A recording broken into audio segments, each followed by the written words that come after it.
Stock மார்க்கெட்டில் நம்ம மணியை இன்வெஸ்ட் பண்ணி எப்படியாவது க்ரோ பண்ணணும். ஸோ இந்த ஆசை தான் நம்ம எல்லாருக்குமே கன்ஃபார்மாக இருக்கும். பட் அந்த மாதிரி ஸ்டாக் மார்க்கெட்டில் என்ட்ரு ஆகிற மோஸ்ட் ஆஃப் த பீப்புள் பண்ணுற மிஸ்டேக்கே இதுதான். ஆன்லைனில் இருக்கக்கூடிய ஹைப்னால most of the people trading நோக்கி தான் போகிறாங்களே தவிர்த்து இன்வெஸ்ட்மெண்ட் பக்கம் வரதில்லை. அதே நேரத்தில் சில பீப்புள் ட்ரேடிங் வந்து ஒரு கேம்பிளிங் அப்படின்னு கன்சிடர் பண்ணிட்டு ட்ரேடிங் பக்கமே வரதில்லை. They are choosing the investment. So even though இந்த ரெண்டு அப்ரோச்சோட அல்டிமேட் எய்ம் வந்து மணி மேக் பண்ணுறதா இருந்தால் கூட இந்த ரெண்டு அப்ரோச்சில் இருக்கக்கூடிய மைண்ட் செட் அப்படின்றது ரொம்ப ரொம்ப டிஃப்ரெண்டாக இருக்கும். அதே நேரத்தில் நீங்கள் வந்து என்ன டைப் ஆஃப் ஸ்ட்ராட்டஜி யூஸ் பண்ணுறீங்க அப்படின்றது டிஃப்ரெண்டாக இருக்கும். அதே நேரத்தில் நீங்கள் எப்படி கற்றுக்கிறீங்க, உங்களோட லேர்னிங் கர்வ் முதல் கொண்டு ரொம்ப டிஃப்ரெண்டாக இருக்கும். ஸோ நீங்கள் இப்போ தான் மார்க்கெட்டுக்குள்ள என்ட்ராறீங்க அப்படின்னா இந்த கொஸ்டினை கன்ஃபார்ம் நீங்கள் உங்கள்கிட்ட கேட்டுக்கோங்க. நீங்கள் வந்து ஒரு இன்வெஸ்டராக இருக்க போகிறீங்களா, இல்லை ஒரு ட்ரேடாக இருக்க போகிறீங்களா, இல்லை அப்படின்னா இன்வெஸ்டர் ப்ளஸ் ட்ரேடாக இருக்க போகிறீங்களா அப்படின்ற கொஸ்டின் தான் அது. ஸோ இந்த வீடியோவில் இன்வெஸ்ட்மெண்ட்டுக்கும் ட்ரேடிங்க்கும் என்ன டிஃபரன்ஸ் இருக்குது, நீங்கள் இன்வெஸ்ட்மெண்ட்டை சூஸ் பண்ணுறீங்க இல்லை அப்படின்னா ட்ரேடிங்கை சூஸ் பண்ணுறீங்க அப்படின்னா உங்களோட மைண்ட் செட் வந்து எப்படி இருக்கணும், இந்த ரெண்டு அப்ரோச்சும் யாருக்கு வந்து ரொம்ப சூட்டபுளாக இருக்கும் அப்படின்ற பற்றி அந்த வீடியோவில் பார்க்க போகிறோம். ஸோ ஃபர்ஸ்ட் டைம் நீங்கள் எப்போ தான் மீட் பண்ணுறீங்க அப்படின்னா நான் தான் Kavi Mutharasu. So I'm finance MBA student from IIM. உங்களுக்கு stock market, trading and investment பற்றி இன்ட்ரெஸ்ட் இருக்குது அப்படின்னா மறக்காம அந்த பேஜை ஃபாலோ பண்ணி வச்சுக்கோங்க. இப்போ வீடியோக்குள்ளே போகலாம். ஸோ ஆல்ரெடி இன்ட்ரோடியூஸ் சொன்ன மாதிரி நீங்கள் ஸ்டாக் மார்க்கெட்டில் வந்து மணி மேக் பண்ணுறதுக்கு ரெண்டு டிஃப்ரெண்ட் அப்ரோச்சஸ் இருக்குது. ஒரு trading, another one is investment. இந்த ரெண்டு அப்ரோச்சோட அல்டிமேட் எய்ம் வந்து மணி மேக் பண்ணுறதா இருந்தால் கூட இந்த ரெண்டு அப்ரோச்சோட அப்ஜெக்டிவ்மே ரொம்ப ரொம்ப டிஃப்ரெண்டாக இருக்கும். ஸோ வாங்க இப்போ இன்வெஸ்ட்மெண்ட் என்ன அப்படின்றத பற்றி பார்க்கலாம். ஸோ இப்போ இன்வெஸ்ட்மெண்ட் என்ன அப்படின்றத ஒரு எக்ஸாம்பிளோட எக்ஸ்பிளைன் பண்ணுறேன், வாங்க பார்க்கலாம். ஃபார் எக்ஸாம்பிளுக்கு அருண் அப்படின்னு ஒருத்தர் இருக்காருன்னு வச்சுக்கலாம். ஸோ அவர் கையில் ஒரு 1 lakh rupees இருக்குது அப்படின்றத அஸ்யூம் பண்ணிக்கலாம். ஸோ அருண் வந்து அந்த 1 lakh rupees ஒரு பர்டிகுலர் ஸ்டாக்ல இன்வெஸ்ட் பண்ணணும் அப்படின்ற மாதிரி டிசைட் பண்ணிட்டாருன்னு வச்சுக்கலாம். ஸோ அவரோட அப்ரோச் வந்து எப்படி இருக்கணும் அப்படின்னா, ஸ்டாக் மார்க்கெட்டில் இருக்கக்கூடிய 2000+ ஸ்டாக்ஸ்ல இருந்து ஒரு 8 to 10 நல்ல குவாலிட்டியான ஸ்டாக்ஸை அவர் பிக் பண்ணணும். இங்கே நல்ல குவாலிட்டியான ஸ்டாக்ஸ் நான் எதை மீன் பண்ணுறேன் அப்படின்னா, ஒரு கம்பெனி இருக்குது, அந்த கம்பெனியோட பாஸ்ட் ட்ராக் ரெக்கார்டு எப்படி இருக்குது, பாஸ்ட்ல எப்படி ரெவன்யூ மேக் பண்ணியிருக்காங்க, எந்த அளவுக்கு அந்த ரெவன்யூவை ப்ராஃபிட்டாக கன்வெர்ட் பண்ணியிருக்காங்க, அதே நேரத்தில் அந்த கம்பெனி கரண்டாக எப்படி பெர்ஃபார்ம் பண்ணிட்டு இருக்கு, அந்த கம்பெனியோட மேபி சர்வீஸாக இருக்கலாம் இல்லை ப்ராடக்டாக இருக்கலாம், அதுக்கு அந்த பர்டிகுலர் மார்க்கெட்டில் எந்த அளவுக்கு டிமாண்ட் இருக்கு, ஃபியூச்சரில் அந்த கம்பெனியோட க்ரோத் வந்து எந்த அளவுக்கு போகிறதுக்கான ஒரு எக்ஸ்பெக்டேஷன் இருக்கு, அதே நேரத்தில் அந்த கம்பெனியோட ப்ராடக்டாக இருக்கலாம் இல்லை சர்வீஸாக இருக்கலாம், ஃபியூச்சரில் எந்த அளவுக்கு டிமாண்ட் வந்து க்ரோ ஆகும், அதே நேரத்தில் அந்த கம்பெனி இருக்கக்கூடிய செக்டர், அந்த செக்டரோட ஃபியூச்சர் க்ரோத் ப்ராஸ்பெக்ட்ஸ்லாம் எப்படி இருக்கு, அதே நேரத்தில் அந்த கம்பெனியோட சர்வீஸாக இருக்கலாம் இல்லை ப்ராடக்டாக இருக்கலாம், அதை கொடுக்குற அந்த பர்டிகுலர் மார்க்கெட்டோட எக்கானமி வந்து எந்த அளவுக்கு ஃபியூச்சரில் க்ரோ ஆகும்.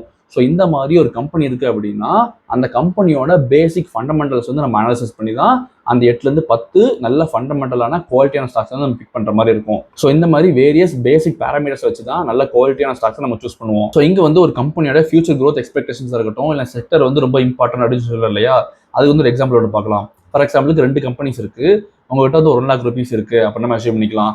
ஸோ அதில் ஃபர்ஸ்ட் கம்பெனிஸ் வந்து என்ன பண்ணுறாங்க அப்படின்னா ஒரு டைப்ரைட்டர்ஸ் வந்து மேக் பண்ணுற ஒரு இண்டஸ்ட்ரியில் இருக்காங்க அப்படின்னு வச்சுக்கலாம்.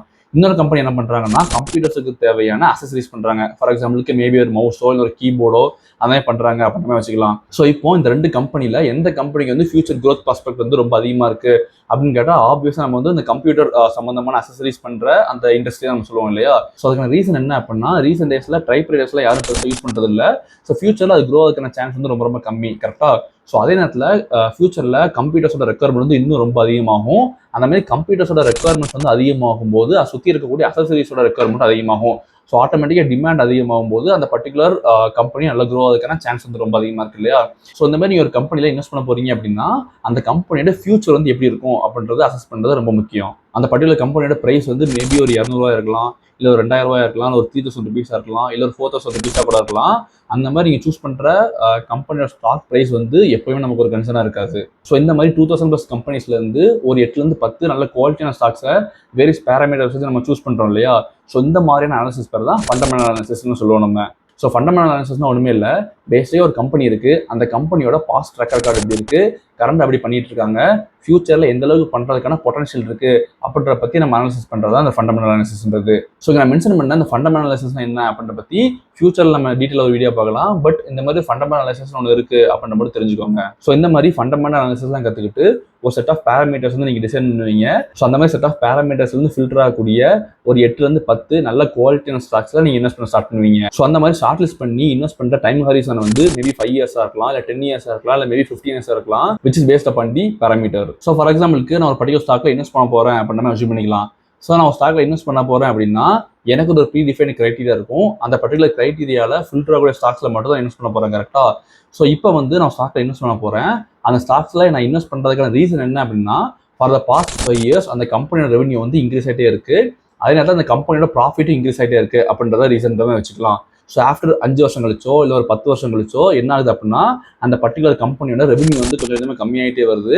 அதே நேரத்தில் அந்த கம்பெனி மேக் பண்ணக்கூடிய ப்ராஃபிட்டும் நெகட்டிவாக போகுதுன்ற மாதிரி வச்சுக்கலாம். ஸோ இப்போ நான் அந்த கம்பெனியில் இன்வெஸ்ட் பண்ணதுக்கான மெயின் ரீசனே வந்து அங்கே இல்லாமல் ஆயிடுது. அந்த பர்டிகுலர் கிரைட்டீரியா வந்து பிரேக் ஆகுது கரெக்டாக. ஸோ அந்த பர்டிகுலர் பாயிண்ட்ல நான் வந்து அந்த பர்டிகுலர் கம்பெனியில் நான் எக்ஸிட் ஆயிடுவேன். ஸோ அந்த மாதிரி நீங்கள் ஒரு பர்டிகுலர் ஸ்டாக்ல நீங்கள் இன்வெஸ்ட் பண்ணுறதுக்கான மேஜர் ரீசன், அதாவது உங்களோட மேஜர் கிரைட்டீரியாவே ஒரு ஸ்டேஜில் பிரேக் ஆகும்போது அந்த பர்டிகுலர் கம்பெனியில் நீங்கள் வெளியே வந்துடலாம். அந்த பர்டிகுலர் கிரைட்டீரியா வந்து மேபி ஒரு 5 வருஷம் கழிச்சோ இல்லை 10 வருஷம் கழிச்சு கூட பிரேக் ஆகலாம். பட் எப்போ பிரேக் ஆகுதோ அப்போது நீங்கள் அந்த கம்பெனியில் எக்ஸிட் ஆயிருவீங்க. ஸோ இந்த மாதிரி சிச்சுவேஷனில் இன்வெஸ்ட்மெண்ட்லேருந்து எப்படி வந்து மணி மேக் பண்ணலாம் அப்படின்ற மாதிரி டவுட் இருக்கலாம் உங்களுக்கு. ஸோ பேசிக்காக நீங்கள் ஒரு கம்பெனியில் நீங்கள் இன்வெஸ்ட் பண்ண போறீங்க அப்படின்னா அந்த கம்பெனியோட ரெவன்யூ எப்படி இருக்கு, ப்ராஃபிட் எப்படி இருக்கு, ஃபியூச்சர் growth எக்ஸ்பெக்டேஷன்ஸ்லாம் எப்படி இருக்கு, இதெல்லாம் அனாலிசிஸ் பண்ணி நீங்கள் இன்வெஸ்ட் பண்ணுவீங்க கரெக்டா. ஸோ அந்த மாதிரி குவாலிட்டியான ஸ்டாக்ஸ்ல நீங்கள் இன்வெஸ்ட் பண்ணும்போது ஸோ அந்த மாதிரி அந்த பர்டிகுலர் கம்பெனியும் அந்த கம்பெனியோட பிசினஸ் க்ரோ ஆகும்போது நம்மளோட மணியும் அதோட சேர்ந்து க்ரோ ஆகும்.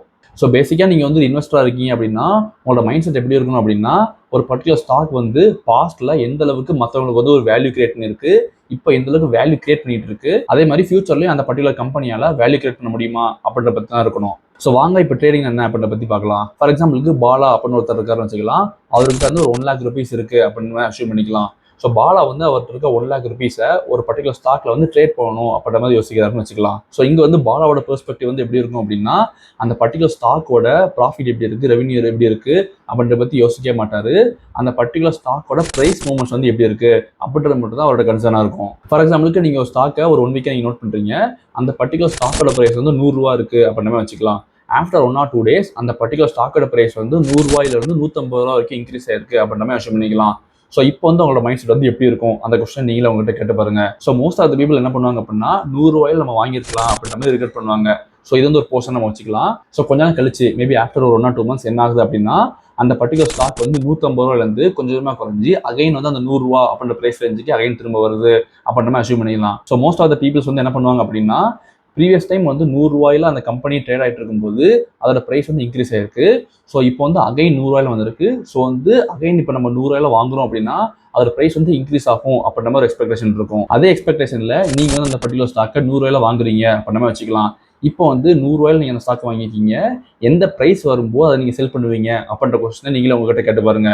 So most of the peoples வந்து என்ன பண்ணுவாங்க அப்படின்னா லாஸ்ட் டைம் வந்து அது 150 ரூபா வரும்போது தான் அதுக்கு மேலே ப்ரைஸ் வந்து போகாம கொஞ்சமா கீழே கம்மியாயிட்டு வந்துச்சு இல்லையா. ஸோ இந்த டைமும் அதே மாதிரி 150 ரூபா வரைக்கும் போயிடுச்சு அப்படின்னா கீழே வரதுக்கான சான்ஸ் இருக்கு அப்படின்னு சொல்லி 100 ரூபாயில வாங்கின அந்த பர்டிகுலர் ஸ்டாக்கை 150 ரூபாய் செல் பண்ணிடுவாங்க. ஸோ இதுதான் பிரைஸ் மூவ்மெண்ட் இல்லை பிரைஸ் ஆக்ஷன் அப்படின்னு நம்ம சொல்லுவோம். ஸோ இப்போ நான் சொன்ன எக்ஸாம்பிள் வந்து பிரைஸ் ஆக்ஷன்லேயே இருக்கக்கூடிய ரொம்ப பேசிக்கான எக்ஸாம்பிள் அப்படின்னு கூட கன்சிடர் பண்ணிக்கலாம். ஸோ இந்த மாதிரி ஒரு கம்பெனியோட பிரைஸ் மூவ்மெண்ட் அனாலிசிஸ் பண்ணுறது தான் டெக்னிக்கல் அனாலிசிஸ் நம்ம சொல்லுவோம். இப்போ நான் சொன்ன டெக்னிக்கல் அனாலிசிஸ்னா என்ன அப்படின்ற பற்றி ஃபியூச்சரில் நம்ம டீட்டெயில் ஒரு வீடியோ பார்க்கலாம். பட் இந்த மாதிரி டெக்னிக்கல் அனாலிசிஸ் ஒன்று இருக்குது அப்படின்ற பற்றி மட்டும் தெரிஞ்சுக்கோங்க. ஸோ பேசிக்காக என்ன அப்படின்னா நீங்கள் ஒரு பர்டிகுலர் கம்பெனியோட ஸ்டாக்ல நீங்கள் ட்ரேட் பண்ண போறீங்க அப்படின்னா இந்த மாதிரி டெக்னிக்கல் அனாலிசிஸ்லாம் பண்ணி ஒரு பர்டிகுலர் ஸ்டாக் வந்து பை அண்ட் செல் பண்ணுவீங்க. ஸோ ஹியர் பாயிண்ட் நோட்டீஸ், நான் இந்த மாதிரி டெக்னிக்கல் அனாலிசிஸாக இருக்கட்டும் இல்லை ட்ரேடிங்காக இருக்கட்டும் இதை பற்றி பேசும்போது ஒரு கம்பெனியோட பாஸ்ட் பெர்ஃபார்மன்ஸ் பற்றியோ இல்லை கரண்ட் பெர்ஃபார்மன்ஸ் பற்றியோ இல்லை ஃபியூச்சர் பெர்ஃபார்மன்ஸ் பற்றியோ நான் பேசவே இல்லை. I talk only about the price movement of the particular stock. So to compare investing and trading, for எக்ஸாம்பிளுக்கு நீங்கள் ஒரு இன்வெஸ்டராக இருக்கீங்க அப்படின்னா அந்த பர்டிகுலர் ஸ்டாக் வந்து பாஸ்ட்ல வந்து எப்படி பெர்ஃபார்ம் பண்ணியிருக்கு, அதோட ரெவன்யூ எப்படி இருக்கு, அதோட ப்ராஃபிட் வந்து எப்படி இருக்கு, டெட் எப்படி இருக்கு, ஃபியூச்சர் வந்து எப்படி க்ரோ ஆக போகுது அப்படின்ற மாதிரி தான் நீங்கள் யோசிக்க போறீங்க. அதே நேரத்தில் நீங்கள் வந்து ஒரு ட்ரேடராக இருக்கீங்க அப்படின்னா அந்த பர்டிகுலர் ஸ்டாக்கோட சப்ளை ஜோன் எங்கே இருக்குது, டிமாண்ட் ஜோன் எங்கே இருக்குது, எந்த பர்டிகுலர் ப்ரைஸ் பாயிண்ட்ல வரும்போது வந்து அதோட ப்ரைஸ் வந்து இன்க்ரீஸ் ஆயிருக்கு, எங்கே வந்து டிக்ரீஸ் ஆயிருக்கு, இதை பற்றி நீங்கள் யோசிப்பீங்க. ஸோ இப்போ வந்து ரொம்ப முக்கியமான கொஸ்டின், இன்வெஸ்ட்மெண்ட் வந்து யாருக்கு செட் ஆகும், ட்ரேடிங் வந்து யாருக்கு சூட்டபுளாக இருக்கும் அப்படின்ற பற்றி பார்க்கலாம். ஃபார் எக்ஸாம்பிளுக்கு நீங்கள் வந்து ஒரு 9 to 5 ஜாப் போயிட்டு இருக்கீங்க, இல்லை நீங்கள் வந்து ஒரு ஸ்டூடெண்டாக இருக்கீங்க அப்படின்னா உங்களுக்கு ஆக்டிவாக சார்ட்டை பார்க்கறதுக்கான டைம் வந்து ரொம்ப கம்மியாக இருக்கும் இல்லையா. ஸோ இந்த மாதிரி சுச்சுவேஷனில் இல்லை அப்படின்னா உங்களுக்கு இந்த மாதிரி டெக்னிக்கல் அனாலிசிஸ்லாம் பண்ணி சார்ட்டை வந்து எப்போவுமே பார்த்துட்டே இருக்கணும். ஸோ அப்படியான திங்கிங் வந்து இல்லை அப்படின்னா ட்ரேடிங் வந்து உங்களுக்கானது இல்லை. So you may choose investing. ஏன் அப்படின்னா நீங்கள் ஒரு பர்டிகுலர் கம்பெனியில் நீங்கள் இன்வெஸ்ட் பண்ண போறீங்க அப்படின்னா நீங்கள் வந்து ரொம்ப டைம் ஸ்பெண்ட் பண்ணணும் அப்படின்ற அவசியம் கிடையாது.